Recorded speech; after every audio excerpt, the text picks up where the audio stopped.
Bitcoin just slipped below $90,000 once again, and for a lot of people that feels unsettling. With tariffs back in the headlines tied to the Greenland drama, and something very strange happening in the Japanese bond market, gold is once again separating itself from the pack and outperforming everything. So what's actually going on here? Is Bitcoin failing to hedge geopolitical chaos? Is gold set to win the debasement trade once again in 2026? Or are we watching the early stages of a much bigger monetary shift that hasn't fully revealed itself yet? Today we're going to slow it all down, connect the dots, and talk about why this moment feels so uncertain, and why the timing of Bitcoin's next move is so elusive. Welcome to No Second Best, the show where conviction meets reality, and reality points straight to Bitcoin. I'm your host Hurley. Now let's get into it. Bitcoin dipping back below 90K this morning didn't happen in a vacuum. It happened amidst renewed tariff threats from the Trump administration against 8 European nations who are attempting to block his plans to purchase Greenland. This has translated to a broad risk-off move across stocks, bonds, and of course Bitcoin. And meanwhile, gold continues to absorb capital like a sponge amidst all the geopolitical uncertainty. Lynn Alden summed it up well on X this morning, saying, "A capital flight moment. Dollar down, stocks down, bonds down, yields up." That combination tells you that this move in Bitcoin is most definitely a macro stress and uncertainty story. And before we jump to any conclusions, it's worth first talking about why price action in 2025 and now early 2026 has been so frustrating. Here's Swan CEO Corey Clipston on the latest episode of What Bitcoin Did, talking about why Bitcoin failed to launch in 2025. I mean, I personally was disappointed by the price. I certainly thought there was a really good chance of punching through 150, and I would say I probably had 180 as kind of my midpoint. Like 50% of scenarios would have gone above 180 and 50% below. So that was disappointing in that respect. I think we hit 126 as the high, but there were a lot of weird things that happened in the market, from the blow up of all the offshore crypto exchanges and market makers on October 10th. And there were a lot of things on the pro side. Obviously, structurally, a lot of good things happened for Bitcoin and Bitcoin adoption across institutions and countries, et cetera, through the year. So that was pretty cool. Cycles are probably dead. I think we front ran if there was a cycle, we front ran and plowed it all into 2024. And this is the first time, after big pumps in 2013, 17, and 21, we didn't see it in 25. And then I would say the last thing that I think is the biggest drag on Bitcoin price for the year has just been the administration's tariff policy. That's the drag on risk assets in general. And in particular, Bitcoin is just uncertainty around, what's going to happen. And I think it just freaks people out. It'd be different if you just said, this is the way it's going to be, and you just stick to it. But the fact that it bounces around a lot, I think is causing tons of uncertainty, and it's probably the number one drag on Bitcoin price.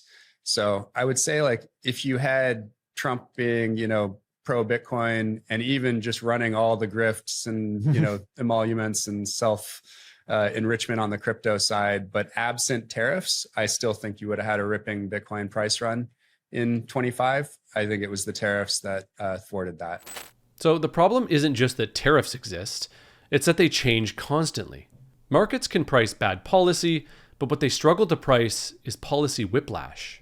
And when trade rules shift week to week, when geopolitical posture becomes unpredictable, capital doesn't take bold bets, it waits or it hides. And that's part of why Bitcoin, which still lives inside global portfolios, hasn't been allowed to run the way many expected. But that still leaves a big question. If this is about debasement, uncertainty, and long-term distrust, why is gold ripping while Bitcoin chops? And to understand that, we need to widen the lens. This next clip is from Luke Groman, speaking on today's Coin Stories.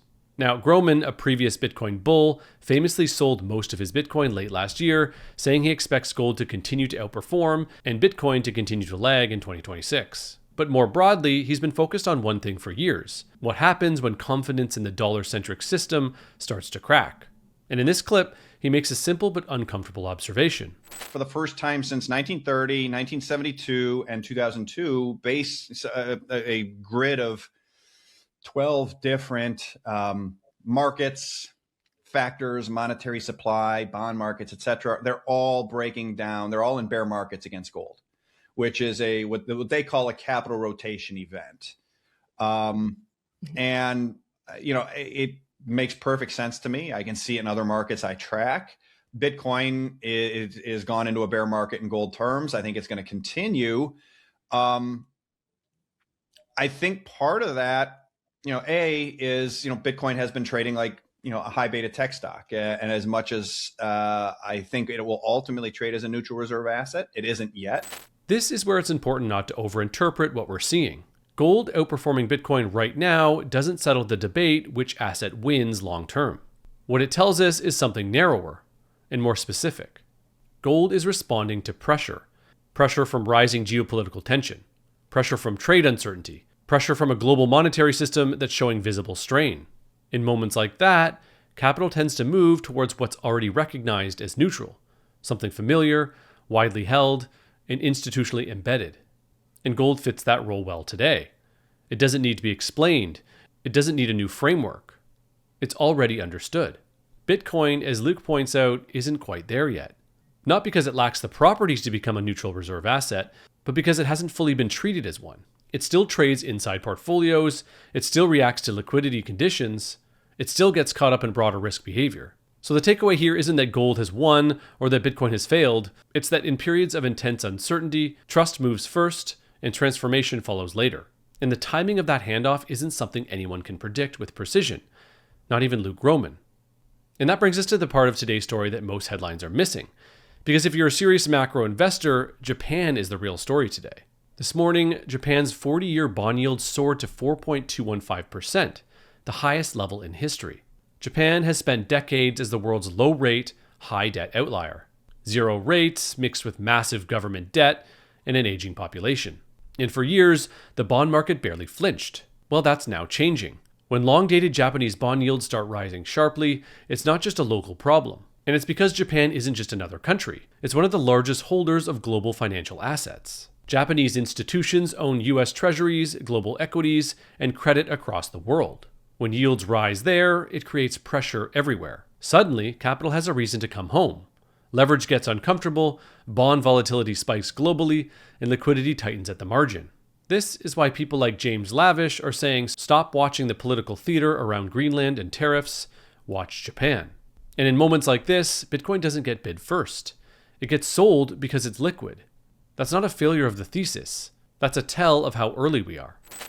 Now the risk is that we are part of the broader financial system, and we are a macro tool, and we're a macro asset, and we're subject to the whims and disruptions of that. And we're very small in that world. We're a drop in the bucket. We're 0.2% of global store of value or something, right? So we can just get whipsawed, and if the market's going to crash on Monday morning, well, Bitcoin crashes on Friday night, right? Yeah. So this is the uncomfortable transition Bitcoin is in. It's no longer ignored, but it's not yet treated like gold. It's big enough to matter, but still small enough to be pushed around by macro flows. So in the short term, stress shows up as volatility. But while Bitcoin is being sold in the open market, it's also being quietly absorbed. And one of the clearest examples of that showed up this morning. Strategy announced they bought 22,305 Bitcoin in the past week, which is their largest single weekly purchase since November 2024 and the fifth largest buy they've ever made. And this didn't happen by accident. And it didn't happen because price felt good. It happened because Strategy's capital stack is working exactly the way it was designed to. Their wildly popular preferred equity, STRC, recently traded back above its $100 par level. And that matters because once STRC trades above par, it effectively reopens Strategy's ability to raise capital without dilution. In simple terms, when STRC is above $100, Strategy can issue new capital efficiently. And when they issue capital efficiently, they can convert fiat demand directly into Bitcoin, even during Bitcoin drawdowns. So while macro stress pushes price around at the margin, Strategy is sitting there with a structural bid, quietly absorbing supply. And this is precisely why Bitcoin is so hard to time. Short-term price can drift, narratives can flip, macro uncertainty can last longer than anyone expects. But when large, well-capitalized buyers are able to step in during weakness, scarcity doesn't disappear, it compounds. And that's why Bitcoin doesn't move in a straight line. It compresses, it absorbs, and then it reprices faster than most people are ready for.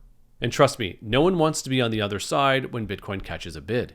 And that's where patience is essential. And it's also where having the right structure matters more than trying to time every move. And this is exactly why Swan Private exists. Not to trade headlines, not to chase momentum, but to help families, businesses, and individuals think clearly through moments like this, around treasury management, inheritance planning, multi-sig custody, and long-term Bitcoin allocation. Because when volatility hits, the question isn't what's the next candle, it's are you positioned to hold through the noise? If you want to have that conversation, you can learn more at swan.com/no-second-best. Now, to end today, I want to zoom all the way out. This is legendary investor Tim Draper speaking about why he's never viewed Bitcoin as an investment. When you've gone through these fluctuations in the market, it was at 600, you bought it, then it drops to 100, then it swings back to 600, then it goes to 6,000, then it goes to 60,000. At what point do you say, like, I need to take some chips off the table here, or do you, or what has gone through your head to say, like, no, I'm all in, I'm not going to sell anything? That's a pretty big idea not to sell anything. See, I'm looking at it very differently than that. I'm not looking at it as an investor. I'm looking at it as a transformative technology that is, and I'll give you this example. My dad gave me $1 million bill when I was about 10 years old, and I go, $1 million, look, what can I do with it? And he goes, nothing. And I said, what do you mean it's $1 million? He said, that's $1 million Confederate dollars. The Confederates lost the war to the Union. They inflated their money. $1 million wouldn't buy one single Union dollar. $1 million Confederate dollars wouldn't buy one single Confederate dollar. So I'm seeing, in effect, in slow motion, the exact same thing. Sure. Because, okay, not only is a dollar today worth more than a dollar in a year, we lose it to inflation or usage or whatever, Right. or even stable coins, that actually is inflative. And so the value of a dollar today versus, is a dollar. And in a year, that's going to be 90 cents and 80 cents or whatever. And it'll keep dropping. But the value of Bitcoin continues to grow because the network continues to grow. Yeah. The bigger the network, the more powerful and effective the unit of currency Bitcoin is. And so not only is Bitcoin against the dollar a really good bet, but you're seeing the dollar fall as fast as you're seeing Bitcoin grow. And that combination is going to, it'll hit 250,000, but it's going to hit 1 million. It's going to hit 10 million on its way to where the dollar is no longer accepted, no longer worth it. And Bitcoin is the one source of store of value and currency for the world eventually. Moments like this are uncomfortable by design. They test patience, they test conviction, and they make you question whether the long-term story still holds. But when you step back and look at debt, geopolitics, demographics, and monetary reality, the direction of travel hasn't changed.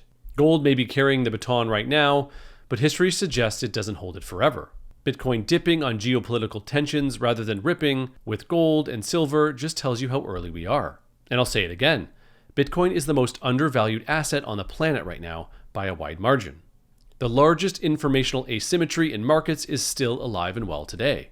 Opportunities like this is where generational wealth is acquired. But what do you think? Does gold continue to win the debasement trade in 2026? Or does Bitcoin's scarcity and the relentless institutional bid break that trend? Drop your thoughts in the comments below. And if you got value out of this one, don't forget to like the video, share it with a friend, and subscribe to the Swan Bitcoin channel if you're not already, so you don't miss the next one. Thanks for watching, and remember, there is no second best money.